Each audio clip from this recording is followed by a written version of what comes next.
Koichi Mashimo is a man I've referenced with some affinity in several of my videos for his unique style and sensibilities. He started out as a storyboarder, but quickly made a name for himself as a director and eventually set up his own studio in 1997. B-Train would differentiate itself from other studios at the time, focusing on the well-being of young, bright-eyed animators and the art of art itself over mundane things like corporate strategies and profit margins. And that kind of makes it sound like its closure in 2012 was a foregone conclusion, but to the contrary, it was actually pretty successful. And the key to that success was alcohol.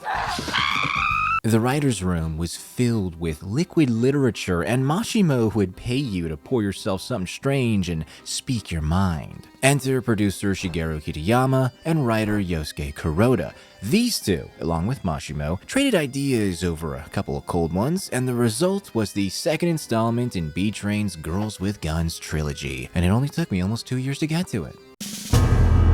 Now, I'm not going to waste your time with a lengthy discussion on the plot. Basically, there's two main leads who live out separate stories in separate settings. Madlax, the titular character, is the one the show introduces first. She's a hired gun with a mysterious past and a hatred for war and violence, even though she's really good at those. Her appearance, beautiful. Her skills, unmatched. Her body count, comparable to any girl born after 1993, but with a near-perfect mission success rate. She's the best dang mercenary in Gaz Sonica, a place plagued by a decades-long civil war caused by religious tensions within the country.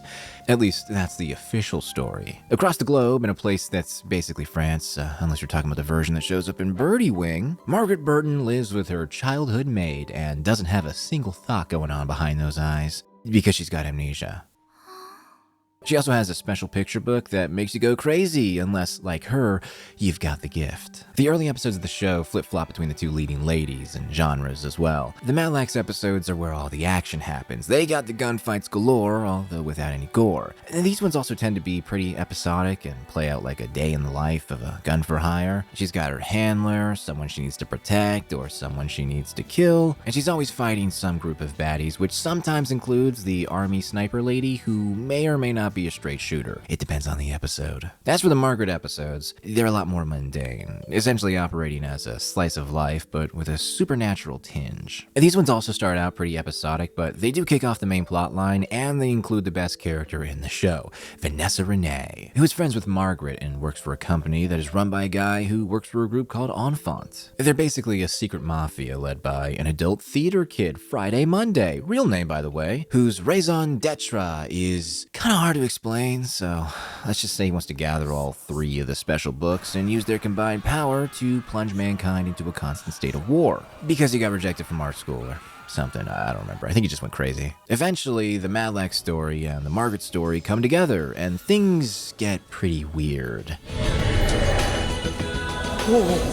We don't really need to go any deeper than that. Madlax is definitely a show. Many have called the plot convoluted, or contrived, or just confusing, but I think underwhelming is a better descriptor. There's a very explicit dualism on display here. Even the name Madlax is an example of this. The show wants to explore the dichotomy of madness and peace. It's why the show takes the time to show off life in two very different nations, so that we can see the contrast between a place with war and madness and a place with peace and civility. But the nuance of this discussion of how your environment might affect your outlook on the world and what behaviors you consider to be normal or abnormal is kind of lost with Magic Book. Not that you can't have a magic book that brings out a person's true essence, whatever that means. But I just don't think it was the best or even the most interesting way to explore this theme. It's too manufactured, it doesn't feel real, just like the two fake countries that are both amalgamations of various places. By the way, if you were interested in learning more about these two countries' histories and their cultures, sorry, that stuff doesn't matter. Because Madlax isn't about places, it's about people. People who are losing and gaining memories based on the whims of the plot, or changing motivations from scene to scene.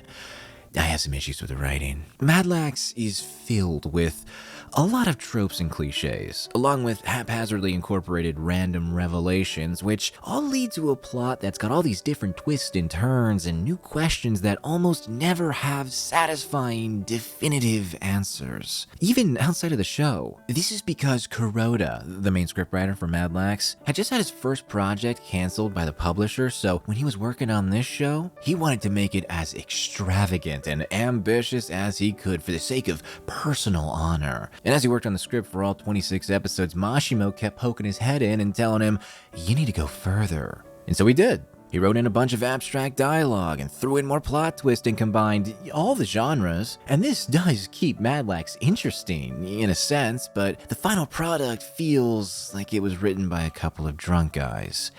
And I mean, that is true, but it's really bad that you can tell. So I mentioned earlier the Girls with Guns trilogy. In case you don't know, it's a trilogy like the Three Flavors Cornetto trilogy, where each entry has its own story and its own world, completely unaffected by whatever the other entries do. But there is still one thing that ties them all together. For the Edgar Wright films, it's ice cream. For the Girls with Guns trilogy, it's Girls with Guns. Now obviously, since the thing that ties this trilogy together is more than just a reference, it's a subgenre of action, each entry in this trilogy is gonna feel a little more similar to the other entries compared to something like the Cornetto movies. But, at least in the case of Madlax and Noir, they're more than just a little similar. You got two girls, one small, one tall, and then a third girl who's obsessed with one of the main girls, an evil secret mafia group that wants to ruin the world for everyone, similar settings, Yuri bait, and a soundtrack by Yuji Kajiura. Now there are plenty of things that differentiate the two, especially once you get closer to the end of Madlax, but you're not wrong if you feel like this anime is basically just noir again, but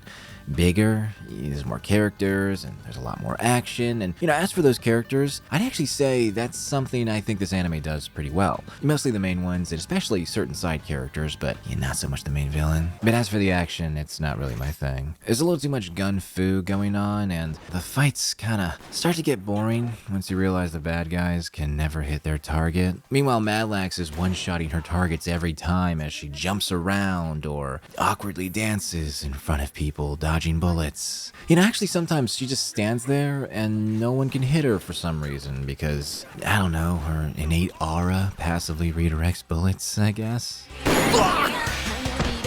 I like Noir more. I mean, I know that show may have had some of the same issues I just mentioned, but for one thing, I feel like that show just looks better. Now, some of that might have to do with my love for cell animation and, the fact that Madlax is an early 2000s digital anime, but I also think that Noir just made better use of its budget. There are a handful of sequences that, while short, are very memorable for their animation, which is not something I can say about really any of the action scenes from Madlax. At best, they're fun for the moment, but you'll probably forget about it once you finish the episode. The music is a closer call, but I think I'm gonna give it to Noir. Both shows had a problem with spamming their soundtracks, but I think Noir had a little more variety, and again, I don't know, personal preference, I just like the songs more. So yeah, on the whole, I just found Noir to be the more satisfying show to watch, especially when it comes to the endings. And I mean like the endings as in the ending to the show and the ending theme. But we're not ending things yet, there's still one more thing we need to discuss about Madlax. The English dub. Actually, not really, but I do still want to mention the extras included with the ADV DVD because they are pretty notable. First, there's the conversations with 3-Speed. He was the handler Madlax got missions from. It's basically just a series of skits with the VAs going completely off script. I've heard you've had some problems with your wiener. Oh, there's nothing I could say that's any meaner. But forget that floppy thing. Do some dancing while I sing. Second, there's the puppet show. Now, I was not aware of this until watching Madlax, but apparently ADV used to make these puppet show spoofs for a number of their anime titles, and if this one is any indication, they are certainly something. Shouldn't we eat something first? Mm-hmm. Oh, you dirty sock. If you're curious, the one for Madlax involves Midlax going around the ADV office on a crude parody of an adventure to look for voice actor Chris Patton. You've heard about my tantric powers, huh? My prowess in the bedroom? What an era. Look, Madlax has some really cool stuff, and the twists and turns do keep it interesting, if nothing else, but I wouldn't recommend it unless you have a really high tolerance for soap opera tier cliches, or you just feel like watching all parts of the Girls with Guns trilogy. I'm definitely putting this one under noir, but is it better than El Cazador de la Bruja? Well, we'll find out together after I watch that one, in like a year, or 2, or 3, or something. Anyway, until next time, Ave Maria, Deus Vult, and a big thank you to all the cultured.